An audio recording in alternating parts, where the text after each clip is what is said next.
Bonjour, le but de cette vidéo est de vous présenter le module de filiation des îlots de RPG Explorer. Dans un premier temps, je vais vous présenter les principes de la filiation des îlots, telle qu'elle est mise en œuvre dans RPG Explorer. Ensuite, nous verrons un certain nombre de prérequis qu'il faut maîtriser avant d'utiliser ce module. Nous verrons les grandes lignes des éléments à renseigner dans ce module, puis nous verrons avec un exemple concret le type de résultat qu'on peut obtenir à l'issue de l'utilisation de ce module. Premier point, le principe de la filiation des îlots. En fait, il faut savoir que les îlots, même inchangés d'une année à l'autre, n'ont pas les mêmes numéros. Donc il est difficile de les mettre directement en relation par leur numéro attributaire. Donc il faut passer par un autre système. Par ailleurs, les îlots voient leur contour évoluer. Ils peuvent être agrandis, ils peuvent se réduire, certains peuvent apparaître, pour peu qu'ils n'aient pas été déclarés l'année précédente, ou à l'inverse, ils peuvent aussi disparaître, soit que cet îlot ait fait l'objet d'un terrain à bâtir, et donc il ne soit plus de la terre agricole, soit que cet îlot ait été repris par un agriculteur qui n'est pas dans l'obligation de faire une déclaration de surface.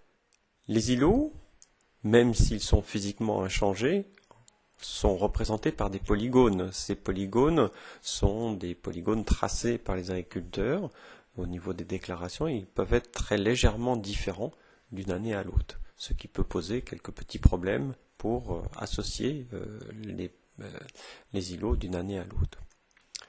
Partant de là, ça nécessite donc de développer une procédure d'appariement des îlots entre les différentes années. Cette procédure est en fait basée non pas sur le numéro attributaire des îlots, mais sur la localisation spatiale des polygones représentant des îlots. Donc on va mettre aussi en place des seuils pour décider qu'un îlot reste identique par rapport à la localisation spatiale qu'il pouvait avoir l'année précédente. On mettra en place donc une filiation des îlots sur l'ensemble de la période d'étude. Ce qu'il faut savoir à ce stade-là, c'est que plus on va prendre une période longue, plus l'établissement de la filiation risque d'être délicate du fait des reconfigurations d'îlots qu'on peut avoir sur le territoire. Quelques prérequis avant l'utilisation du module filiation des îlots. Tout d'abord, pour pouvoir utiliser ce module, il faut avoir intégré des données RPG de un ou plusieurs départements sur au moins 2 années. Il faut avoir éventuellement intégré le shape d'un territoire d'étude, de type l'aire d'alimentation d'un captage par exemple. Et pour ces éléments-là, je vous invite à voir les vidéos sur la préparation des données RPG et leur intégration dans RPG Explorer. Une description rapide du module de filiation. En fait, on peut avoir 2 usages principaux du module filiation des îlots.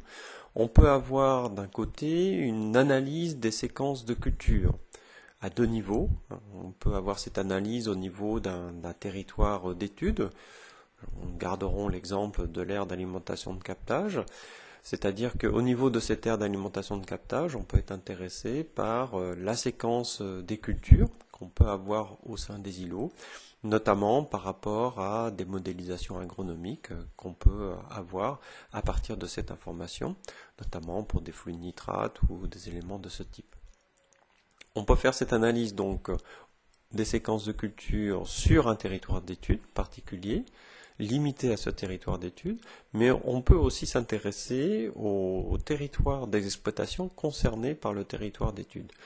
Typiquement, on va s'intéresser à la dernière année de déclaration RPG dont on dispose et on va regarder les territoires d'exploitation qui ont au moins un îlot dans le territoire d'étude. Et partant de ce masque fixe, on va remonter dans le temps pour identifier les successions de cultures correspondantes à ce positionnement. Le deuxième usage possible du module filiation des îlots est l'analyse de dynamique des parcellaires d'exploitation. Il s'agit là d'une approche différente puisque dans ce cas, on va s'intéresser au devenir des îlots d'une exploitation afin de déterminer si l'exploitation en question va s'agrandir ou au contraire réduire sa superficie ou la reconfigurer. Donc dans cette vidéo, on va se focaliser sur l'analyse des séquences de culture, l'analyse de la dynamique des parcellaires d'exploitation faisant l'objet d'une vidéo différente. Donc, une description rapide du module de filiation. Tout d'abord, il faut choisir les années de travail. Et à ce niveau-là, un point important est qu'il faut absolument prendre des années qui se suivent. En d'autres termes, on ne doit pas avoir des séries avec des années manquantes. On ne peut pas avoir 2007 et puis ensuite 2009-2010. Donc si malgré tout l'utilisateur est intéressé à savoir quel est le lien entre 2007 et 2009, en ce cas, pour que le logiciel puisse tourner, il sera invité à renommer 2007 en 2008 pour pouvoir faire l'association 2008, 2009, 2010. Autrement, le logiciel va malheureusement pas donner de résultats. Après avoir choisi les années de travail, donc il faut choisir les départements sur lesquels on va travailler. Donc si on travaille au niveau d'un territoire fixe, de type aire d'alimentation de captage, on va prendre le ou les départements sur lesquels se trouve cette aire d'alimentation de captage.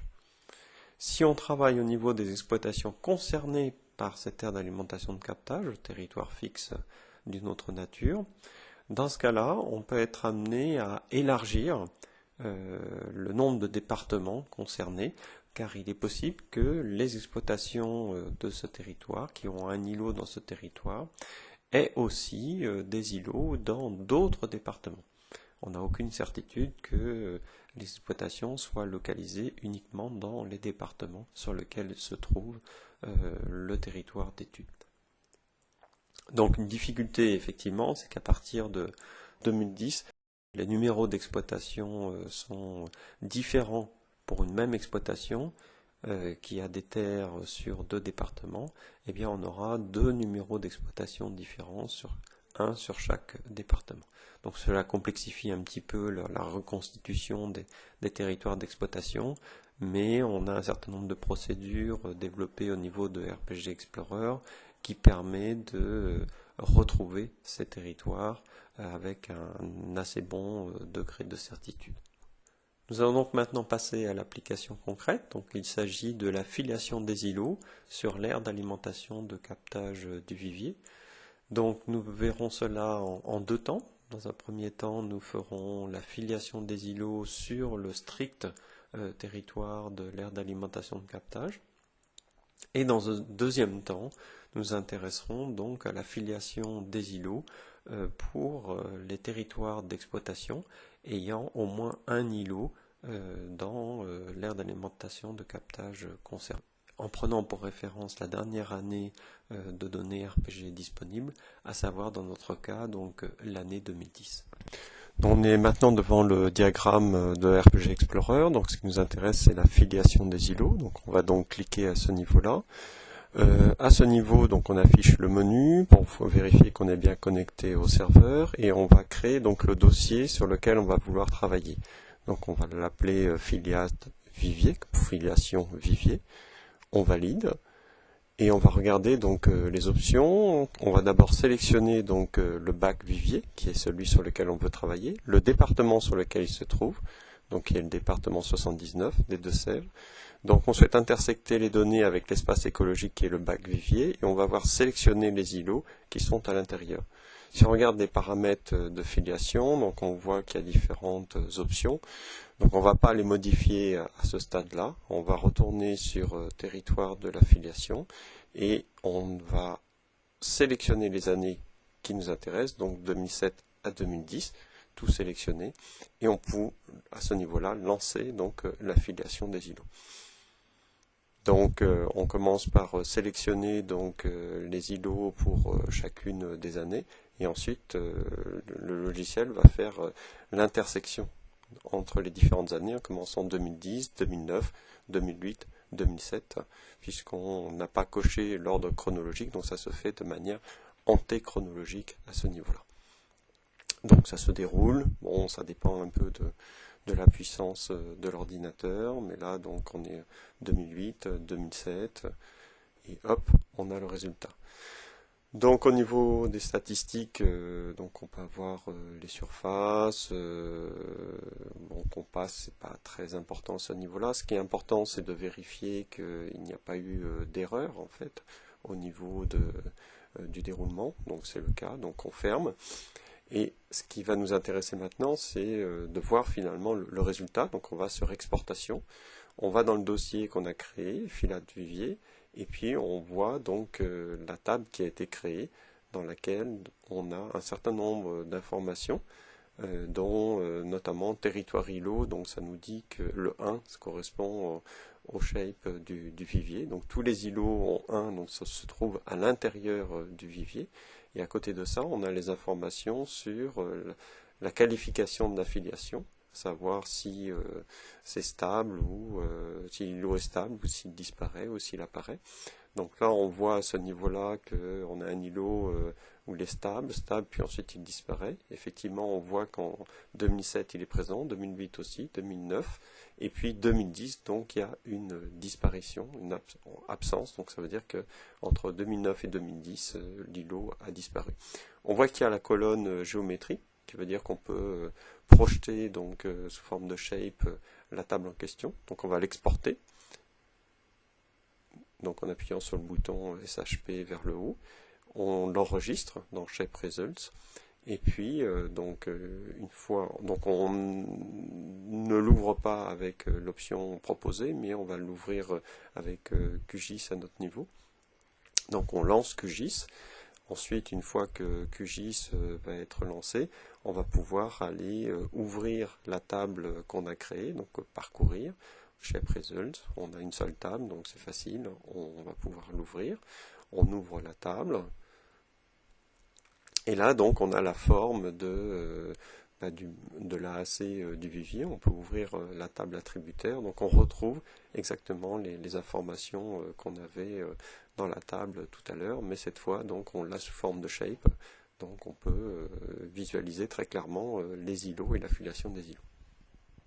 Après avoir vu l'affiliation sur le strict territoire de l'aire d'alimentation de captage, nous allons maintenant travailler sur l'affiliation sur le territoire d'exploitation ayant au moins un îlot dans l'AAC.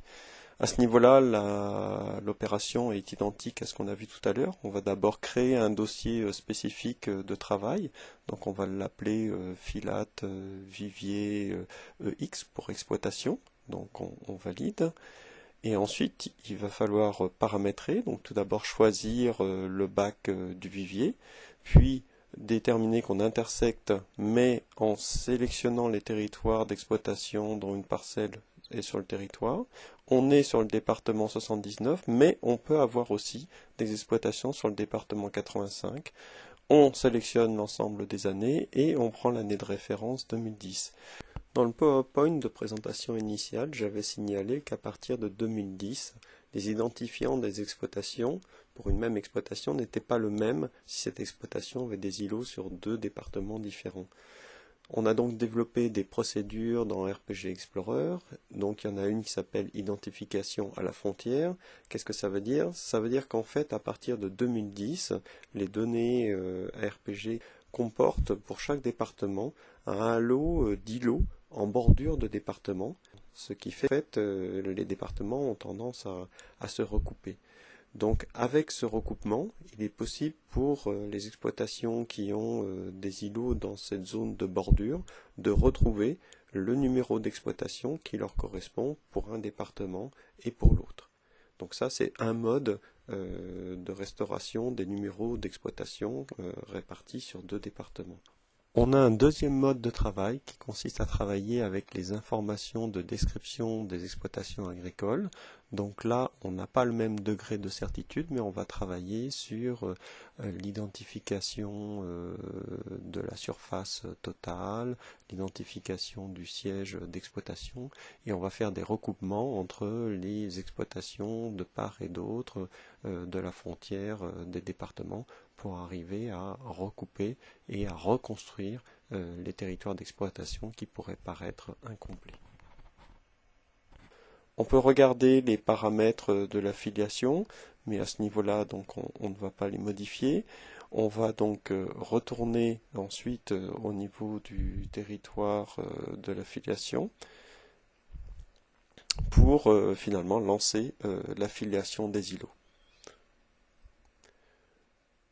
Donc là, on a un peu les mêmes opérations, hein, donc sélection des années, des départements. Donc on a non seulement le département 79, mais aussi le 85.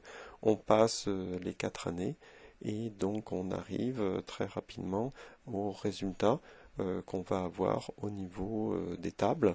Donc on peut regarder le type de résultats qu'on a. Donc on a des statistiques. Donc au niveau des départements, des calculs, et ce qui est toujours aussi important, donc c'est de vérifier qu'on n'a pas d'erreur, donc rapport d'erreur, rien à signaler, donc on peut fermer et passer à l'étape suivante. Étape suivante, on va comme tout à l'heure exporter la table obtenue, donc exportation des données. On va aller sur le dossier qu'on a créé et on va sélectionner donc la table du dessus. On va pouvoir la visualiser dans un premier temps. Et là, on constate que c'est un petit peu différent de ce qu'on avait tout à l'heure, puisque pour ID, territoire, îlot, on n'a pas des 1 partout. Ça veut dire qu'en fait, on a des îlots qui ne sont pas à l'intérieur du strict périmètre de l'AAC, qui correspondent au territoire d'exploitation qui se trouve à l'extérieur. Donc, on va pouvoir exporter donc le shape.